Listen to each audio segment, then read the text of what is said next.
ini juga ada Romo, di kalau nggak salah di sebuah hotel di Pangandaran Romo ya. Betul, Pantai Pangandaran ya, di Bali juga ya, ada. itu kan ada salah satu kamar hotel.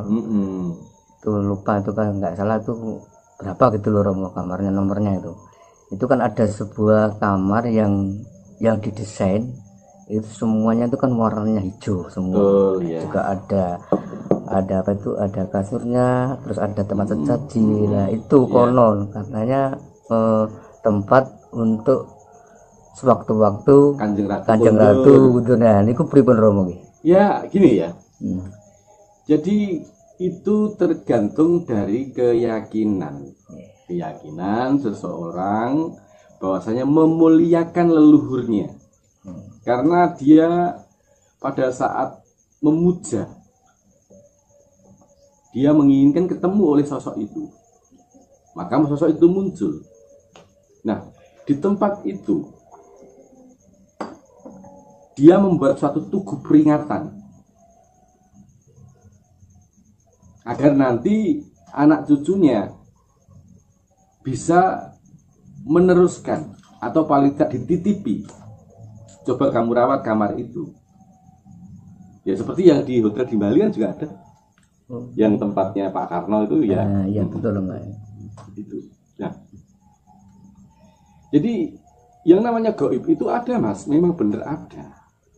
Tapi kembali tentang yang namanya Ratu Pantai Selatan sampai Rabi berturun-turun itu yang harus kita luruskan gitu. Berarti gini Romo ya, tidak menutup kemungkinan orang-orang yang punya kelebihan indera keenam itu bisa Romo ya untuk menemui Kanjeng Ratu. Tanpa indera keenam, Kanjeng Ratu itu dengan bermurah hati akan menemui setiap orang yang mau kepingin ketemu dengan beliau, dengan catatan niatannya bersih, tanpa ada unsur duniawi dan tidak ada unsur kepentingan apa-apa. Dan saya belum pernah bertemu, tapi yang guru saya yang namanya Mbah Gustipar almarhum pernah ketemu. Konon beliau dimarahi habis-habisan karena minta. Jadi tidak boleh meminta, karena sesungguhnya manusia lahir di dunia itu sudah mendapatkan jatahnya.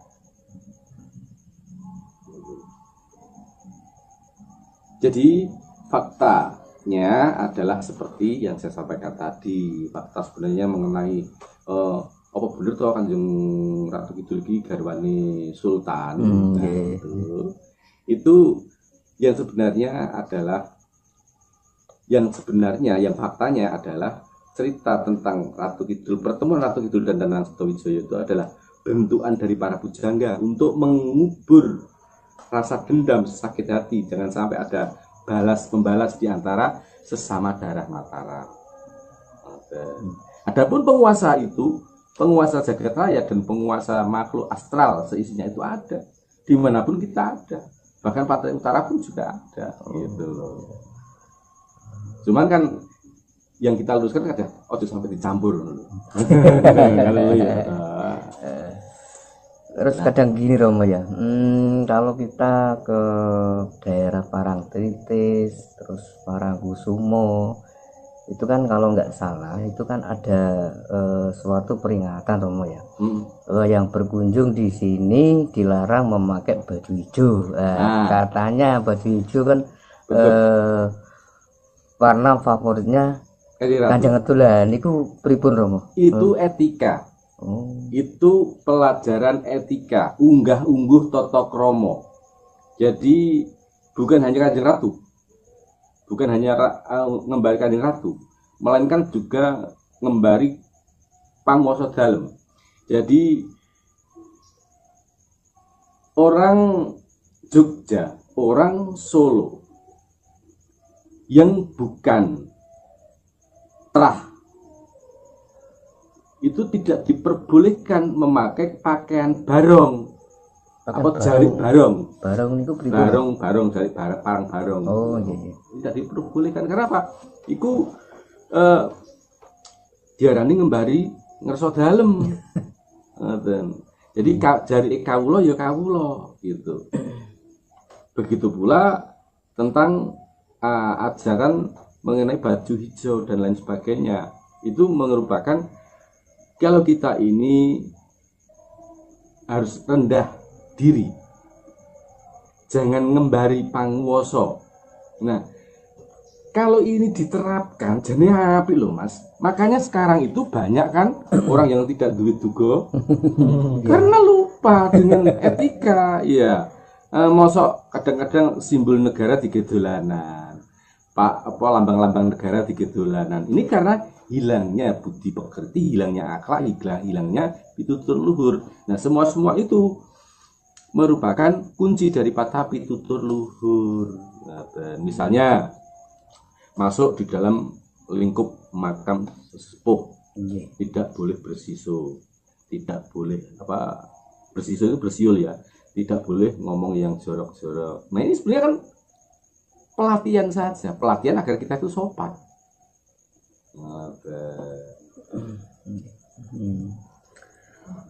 Terus ini terkait itu Romo, ya rada menyimpang lah dari bahasan tadi Romo ya. Ini ada sebagian ini Romadang yang mengatakan ya dari paranormal lah Romo, bisa dibilang orang spiritual. Nanti jika 3 gunung misalkan kalau nggak salah itu Gunung Merapi, Gunung Lawu dan Gunung Bromo itu sudah meletus, nanti akan terjadi peradaban baru. Itu gimana Romo? Ya otomatis Thomas. Kita bicara tentang logika wae. Nek Gunung Merapi ku meledos kabeh ya, meletus semua. Yang terjadi apa? Bencana kan. Nah, kalau sudah bencana yang terjadi apa? Tatanan baru, perombakan besar-besaran, pembangunan di sana sini, pembenahan di sana sini. Nah, yang orang tadinya tidak saling kenal menjadi saling kenal, yang tadinya berpisah menjadi berkumpul karena mencari titik aman.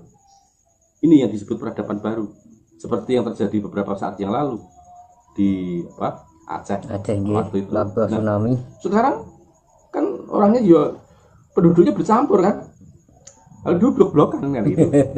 Itu namanya peradaban baru. Dan itu pasti itu logikanya seperti itu.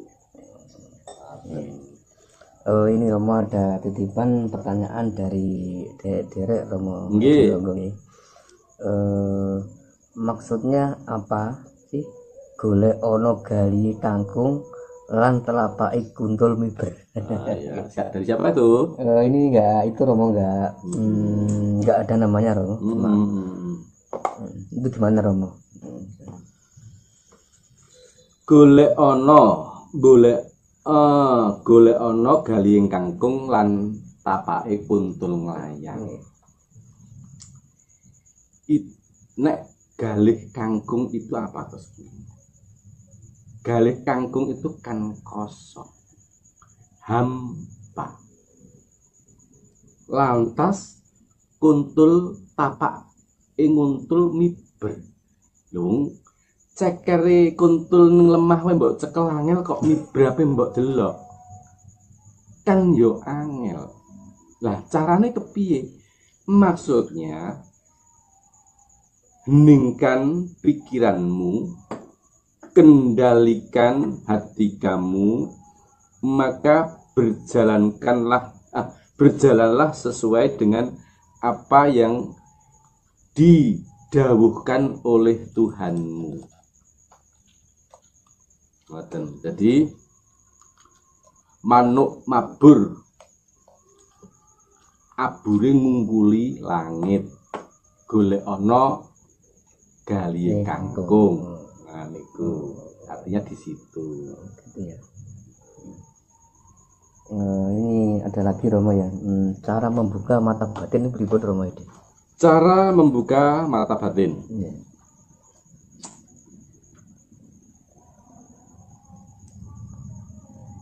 Untuk menghidupkan kundalini itu tidak mudah. Dan menghidupkan mata batin itu juga butuh pelatihan. Tapi jika dengan sungguh-sungguh, maka niscaya akan terbuka dengan sendirinya. Cara latihan yang paling sederhana, mudah. Siapkan lilin kecil. Lilin kecil. Itu dinyalakan, lampu semua matikan. Fokus melihat lilin itu. Lakukan setiap hari. Poso gak rasa poso. Nanti lama-lama apabila kuat bertahan lama, baru kemudian apa yang kamu apa yang kamu kehendaki.